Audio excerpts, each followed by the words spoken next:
During the independence referendum 10 years ago, during the period 2013 and 14, there was talk about currency for an independent Scotland. It was poorly handled by the yes supporting politicians at the time. So this video is to give you an insight into the plus and minuses of the issues surrounding currency and a small look into the past.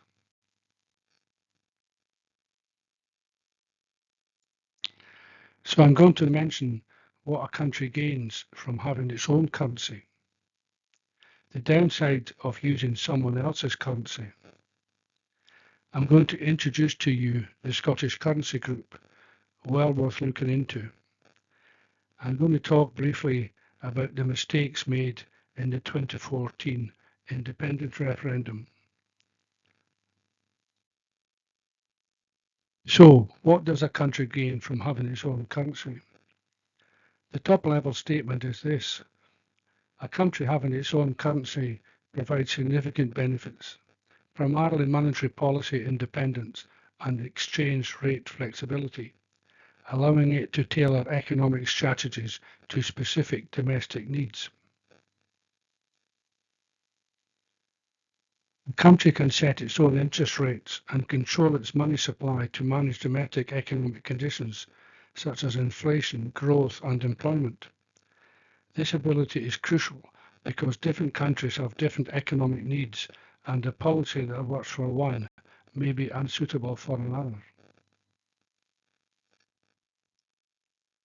A floating exchange rate acts as an automatic shock absorber for external economic changes.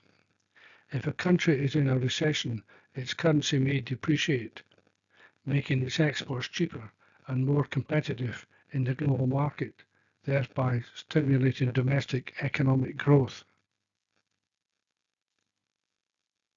In times of national emergencies, such as a financial crisis, a government with its own currency can act as lender of last resort to its banking system and provide liquidity by creating more domestic currency if needed.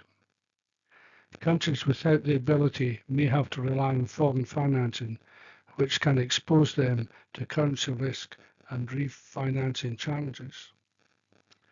During the bank crisis of 2008, the Bank of England created over £800 billion of quantitative easing. Lots of that money didn't help the country. The government allowed it to go anywhere in the world when they gave it to these institutions. So it funded things like new houses in Hong Kong. But obviously some of it was used. The fault here was the government. When a government can borrow its own currency, it is less vulnerable to the risks associated with foreign currency debt, such as the debt burden increasing in the domestic currency. There's a thing called seigniorage revenue, and the government can earn money and make a profit on issuing currency. When a national currency is often considered a key component of national identity and sovereignty, giving the country greater control over its economic destiny and reducing dependence on other nations' monetary systems and regulations. Your own currency, when introduced, can be a positive issue, potentially affecting national pride and identity. There's a couple of small minors which I'll mention during this process. Some people will be concerned about currency instability with a currency implementation. If your country is sound and respected in the international community, this will not happen. As an example, in 2014 independence referendum, the main currency rating agencies gave Scotland a rating of AA+. One gave it AA-, compared to the then AAA rating for the UK. This showed belief in the Scottish economy going forward. When officially converting to a new currency, some businesses round up prices. This happened in 1972, when the UK government moved the UK from the imperial pound, shillings and pence system to the decimal pounds and pence system. It caused inflation for a year or two. The plan is from the Scottish Currency Group that it'd be 1-for-1 swap. So if you had 1 penny in sterling, you'd get 1 penny in the Scottish currency. There'd be no rounding. So what are the downsides of using another country's currency, an independent, for instance, Scotland, using UK sterling? It would mean that Scotland will have a complete loss of independent monetary policy, no money from the seigniorage revenue, and be vulnerable to economic shocks and policies that affected the rest of the UK. The most significant drawback is relinquishing control over this policy, including the ability to set interest rates or manage the money supply to suit the local economy's needs. The adopting countries effectively outsources its monetary policy to the foreign bank, in our case the Bank of England, which makes decisions based on its own country's economic interests and not those of Scotland. The domestic central bank, the Scottish Bank, cannot print foreign currency to provide emergency liquidity to its banking system during any financial crisis, as we saw in 2008. This can increase uncertainty and lead to higher borrowing costs and liquidity problems, as Scotland would have to pay for that on the open market.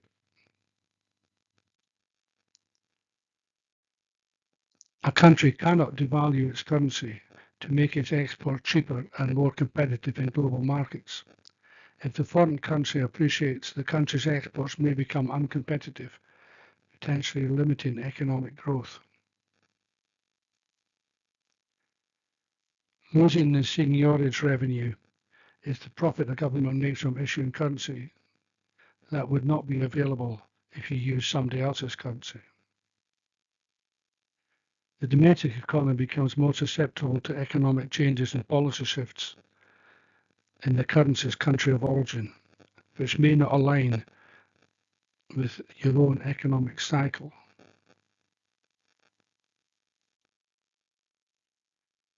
I've said a lot there very quickly. If you go through and listen to it again slowly and read it, you'll appreciate what I'm saying, and you'll realise it is obvious from the presentation so far that the country is best to have its own currency. That transition to a new currency for an independent Scotland would need to be managed and controlled professionally. Note that since 1990, many European countries have moved currencies twice, for example, to the Deutschmark and then later to the euro, as these countries removed themselves from the Warsaw Pact and the influence of the USSR.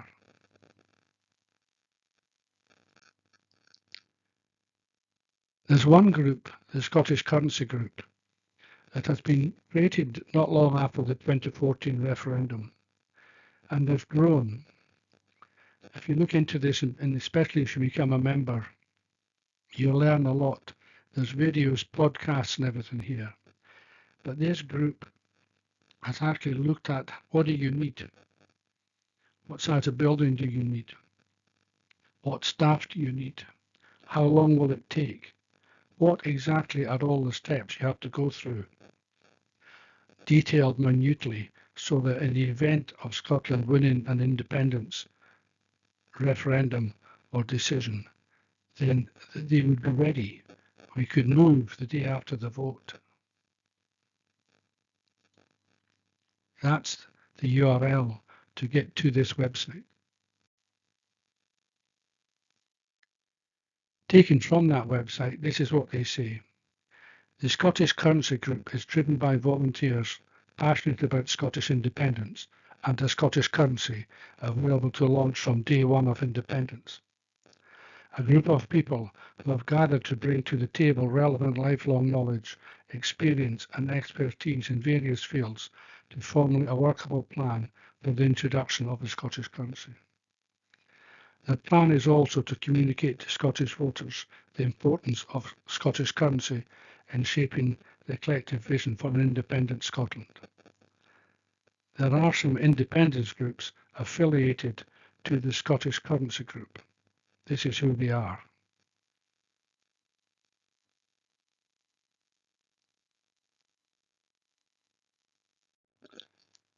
To have a currency, you must have a reserve bank for the country.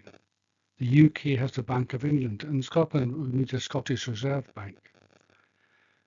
The Scottish Currency Group controls and has analysed this as well, and that'll be my next video. But the things you need, obviously, the banking financial services regulation and control. You need a payment system with a seamless transition so that it's ready when you become independent. You need a banking service for government. You need the management of the currency as and when launched, and you need a good system of statistics and analysis so that everyone knows what's going on.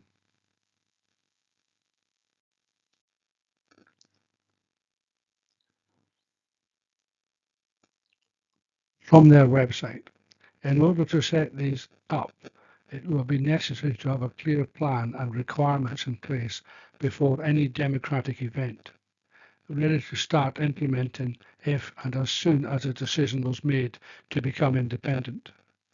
We assume that the transition period between the democratic event and the actual Independence Day would be between 2 and 4 years, and that appropriate government funding would become available as soon as, but not before, the independence decision was confirmed. To register the three-letter code for a new Scottish currency in the International Financial Regulation System would take 2 years. So that process needs to be started as soon as a new currency becomes a possibility. Apart from that, the presidents of Slovakia and Estonia show that a new currency can be put in place very quickly, much quicker than 2 years if needs must. I'm now going to talk about the currency mistake that was made during the 2014 Scottish independence referendum.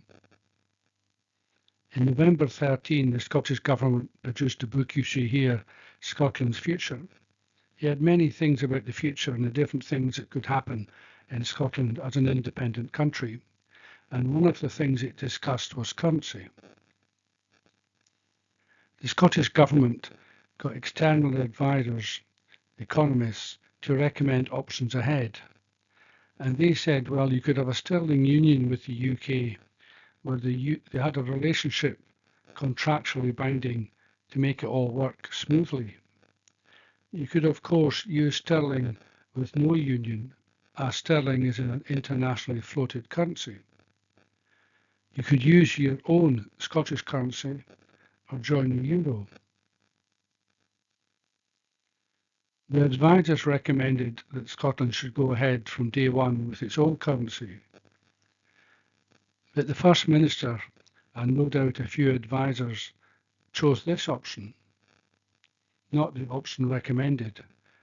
I can only assume it was for political reasons to make going to independence less scary for some.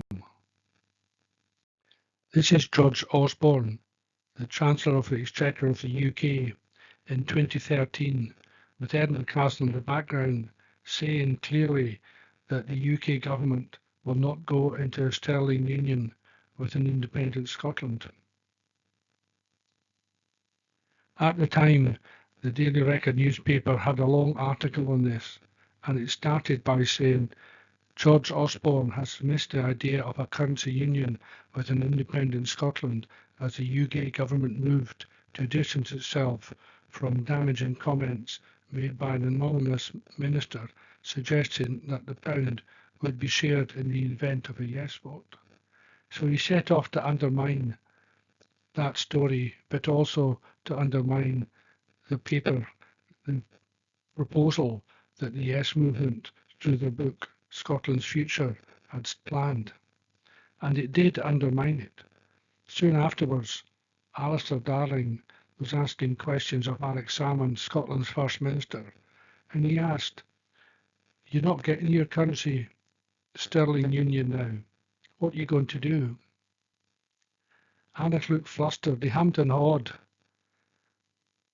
said a spurious thing about a plan B, but it wasn't a good image. The sad thing is, following on from this in different debates on radio and television, I remember these people saying the same thing.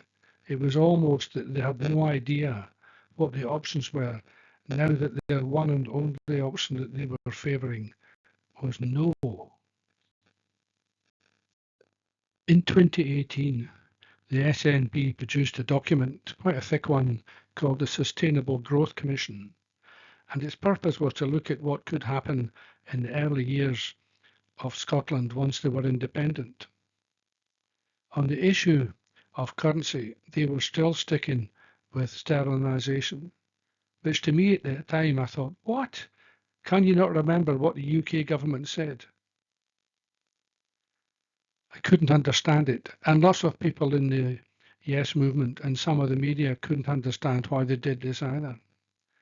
But according to that document, the last official comment on currency in writing from the SNP, sterlinisation appears to be the policy. But at an SNP conference in 2019, Tim Rideout, seen here on the stage of the conference. Tim is the leader and creator of the Scottish Currency Group, now with a few thousand members. And in his speech, Tim won acceptance from conference to make the implementation of our own currency the SNP policy as soon as possible after independence. Despite this, the SNP have never stated anything about this since. Tim himself has said that they've had 2 sentences verbally from the Scottish Government, and that's it, no communication at all. Well, that's the end of my talk. Please listen to it again. I hope you understand the importance of having our own currency. Thank you for listening. Before you go, here's a list of all the YouTube videos I've made.